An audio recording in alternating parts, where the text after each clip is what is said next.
When Benjamin Franklin exited the Constitutional Convention, he was asked by a woman, "Sir, what have you given us?" His immediate response was, "A republic, ma'am, if you can keep it." Yet most Americans today have been persuaded that our nation's governmental system is a democracy and not a republic. The difference between these two is essential in understanding Americanism and the American system. Before we discuss political systems, however, it's helpful to address the confusion that has been spread about the political spectrum.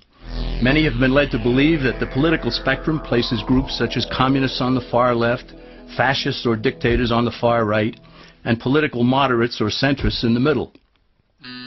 However, a more accurate political spectrum will show government having zero power on the far right to having 100% power on the far left. At the extreme right, there is no government.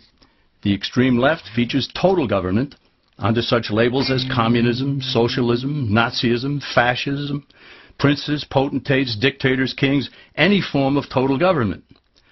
Those who claim that Nazis and fascists are right-wing never define their terms. This amounts to spreading confusion.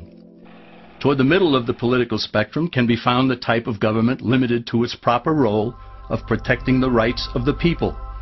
That's where the Constitution of the United States is. Those who advocate such a form of government are really constitutional moderates.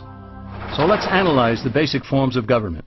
They are monarchy or dictatorship ruled by one, oligarchy ruled by a few, democracy ruled by a majority, republic ruled by law, and anarchy, which is ruled by no one.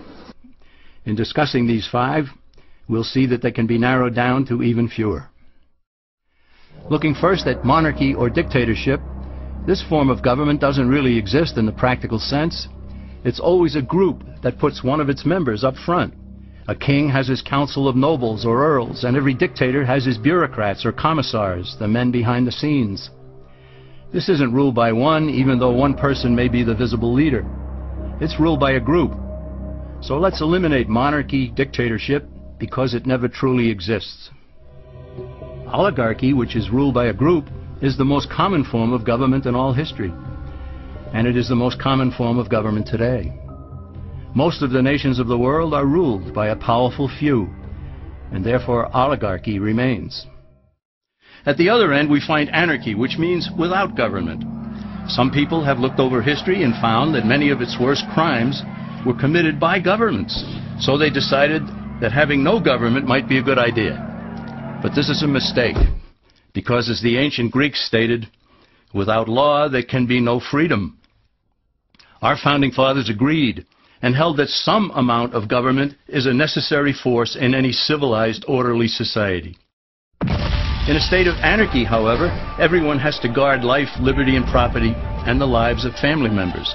Everyone must be armed, and movement is severely restricted because one's property has to be protected at all times. Civilized people have always hired someone to do the guarding, a sheriff, a police force, or some branch of government. Once law enforcement was in place, the people were freer. They could leave their property, work in the fields, and so on. In short, the proper amount of government makes everyone freer. There are some who advocate anarchy, however, not because they want no government, but because they don't like what they have. They use anarchy as a tool for revolutionary change. The condition of anarchy is very much like a vacuum where something rushes in to fill it. These calculating anarchists work to break down the existing government with rioting, killing, looting, and terrorism. Tragically, the people living in such chaos often go to those best able to put an end to it and beg them to take over and restore order. And who is best able to put an end to the chaos? The very people who started it. The anarchists who created the problem then create a government run by them, an oligarchy, where they have total power.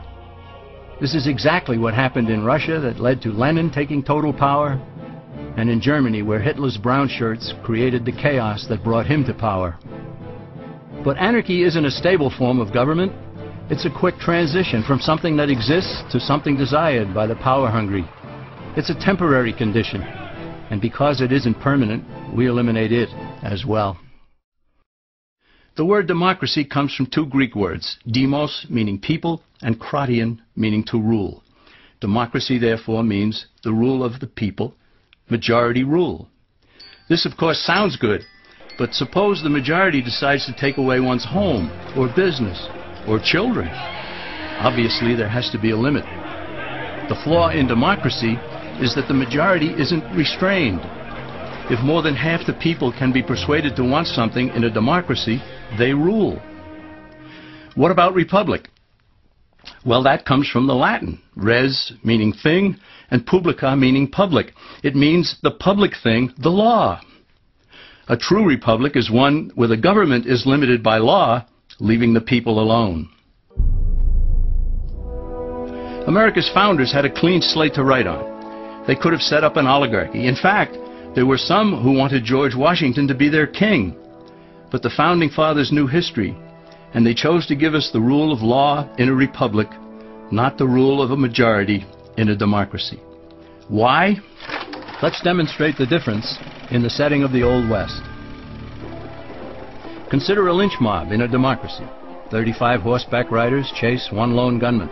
They catch him, and they vote 35-1 to hang him. Democracy has triumphed, and there's one less gunman to contend with. Now consider the same scenario in a republic. The 35 horseback riders catch the gunman and vote 35-1 to hang him, but the sheriff arrives, and he says, "You can't kill him. He's got his right to a fair trial."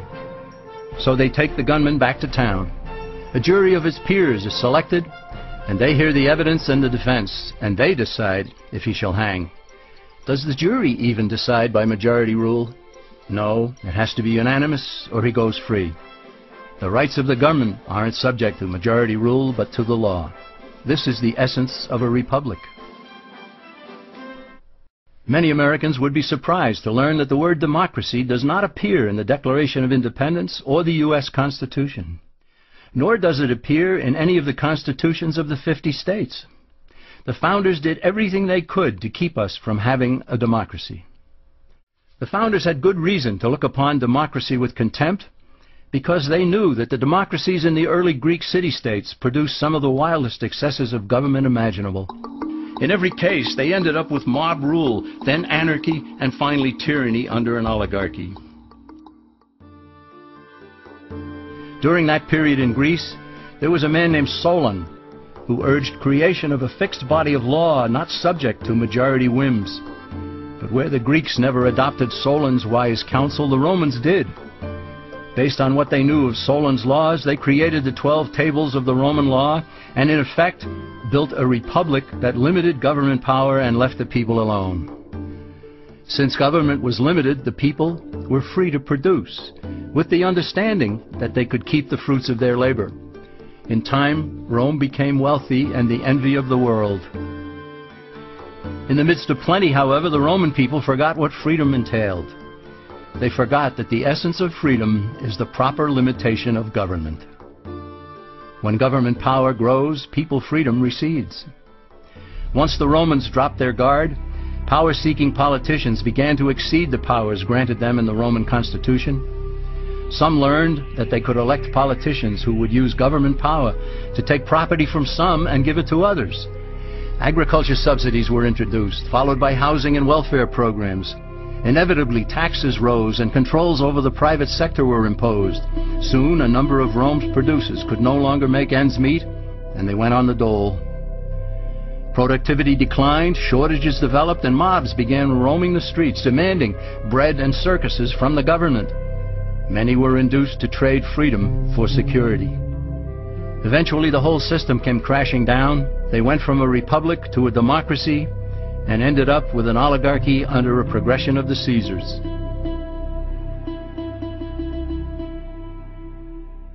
Thus, democracy itself is not a stable form of government.